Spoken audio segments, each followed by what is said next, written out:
Hay una sala que se llama El maíz en el mundo y otra que se llama El maíz hacia el futuro. En El maíz hacia el futuro vemos con toda claridad los datos de la FAO.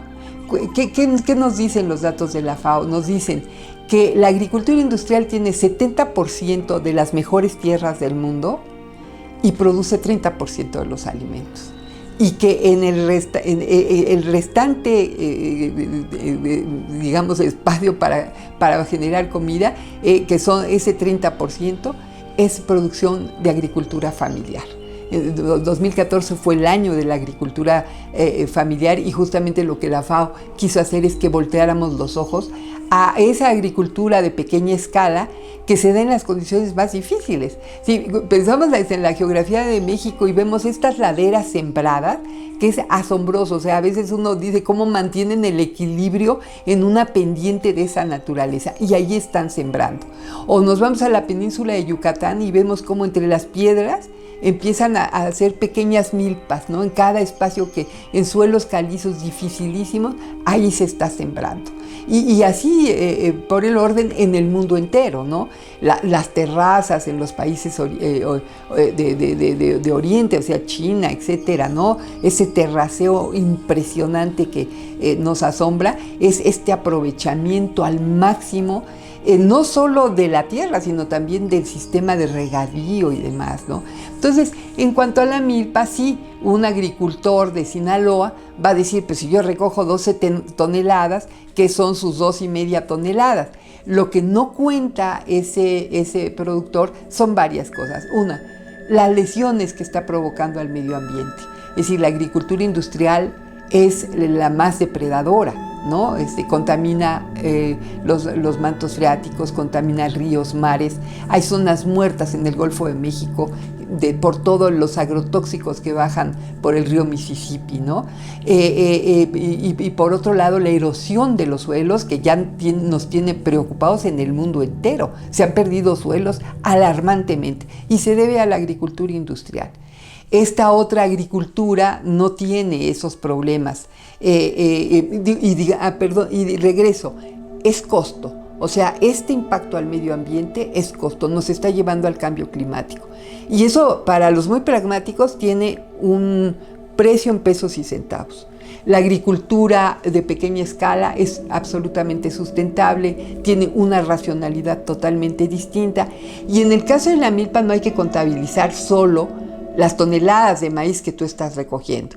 Tú estás recogiendo frijol, calabaza, chile, quelites, y muchas veces ese conjunto hace que se quintuplique el producto total. Entonces no debes estar solo considerando, o sea, si lo ves así, lo ves con una mirada occidental y ves al maíz exclusivamente como mercancía. Porque de esa agricultura industrial, el maíz que se siembra, una buena parte, desde luego en Estados Unidos, el 78% va directamente a la industria. ¿A la industria qué? A la industria forrajera, a la engorda de aves, de puercos, de reses, en condiciones terribles, que ha llevado a que tengamos gripe aviar, influenza porcina, etcétera, etcétera, ¿no? O sea, tampoco es un alimento que nos esté conviniendo tener. Tenemos que cambiar el paradigma, o sea, el cambio climático nos está obligando a eso, ¿no? Es decir, una de las cosas importantes que destacamos en el Sencali es esa variedad de maíces, lo que te permite es encarar todas las modificaciones al clima que estamos ya sufriendo. Es decir, se están atrasando las lluvias, está habiendo periodos prolongados de sequías, está habiendo heladas tempranas, y los campesinos mexicanos se van dando cuenta de esto y van generando estrategias y van viendo cuáles de sus maíces son los que están resistiendo este tipo de nuevas condiciones, y entonces están privilegiando la siembra de ese tipo de semillas, y entonces están creando nuevos maíces. O sea, cuando decimos se domesticó el maíz, también decimos, pero ese proceso no ha terminado. En cada ciclo agrícola estamos cambiando y está habiendo miles de nuevas variedades de maíces. Por eso la lógica de la patente en México no cabe respecto de, además de seres vivos. Y en esto hay también una visión desde la ONU, desde otras instancias internacionales, que dice la vida no se puede patentar. O sea, las semillas que son para alimento no tendrían que ser patentadas, porque son un bien de la humanidad, son un bien común para la humanidad. Y porque aquí sería imposible. O sea, ¿cuál maíz vas a patentar si tienes miles? Hasta que hay algunos investigadores del INDIFAP que me han dicho, déjate miles, millones. O sea, si tú ves el polen de cada parcela y ves todo el juego de polen que está habiendo allí, todo el intercambio de las cosas, estamos hablando de millones de variedades de maíces, ¿no?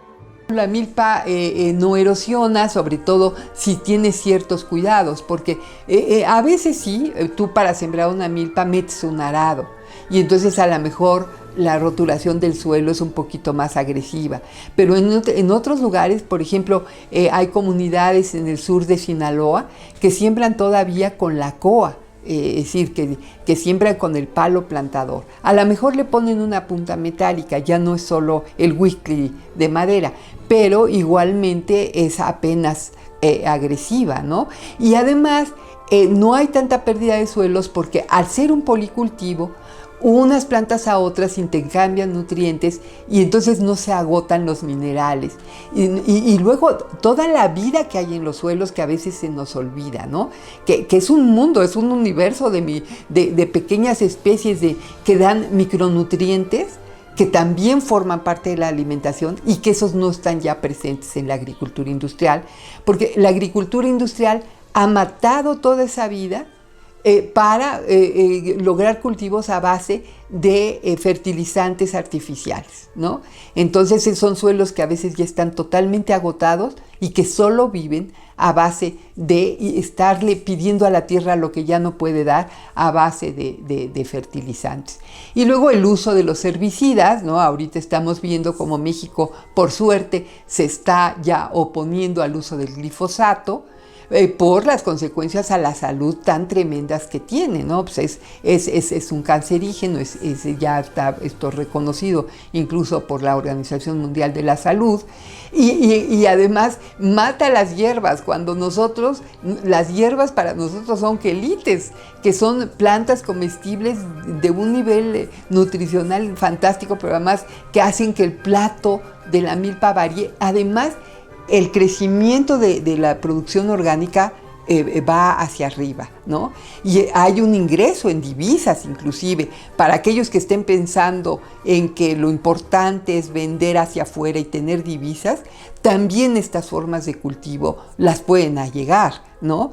Lo mismo que podemos estar pensando en la zona maya respecto de la miel, no en sembrar esta soya transgénica que contamina esas mieles e impide ese comercio con Europa, sino por el contrario, tener una serie de cultivos, tener una visión respecto de las milpas, etcétera, que permita que esas abejas vivan prósperamente y haya esa miel que fue famosa desde antes de la llegada de los españoles, ¿no? Son formas de producción de miel espectaculares, absolutamente nativas, originarias de esa zona del país. Entonces, pues yo sí creo que podemos llegar a la sustentabilidad a partir de un cambio de paradigma que está obligado en este momento.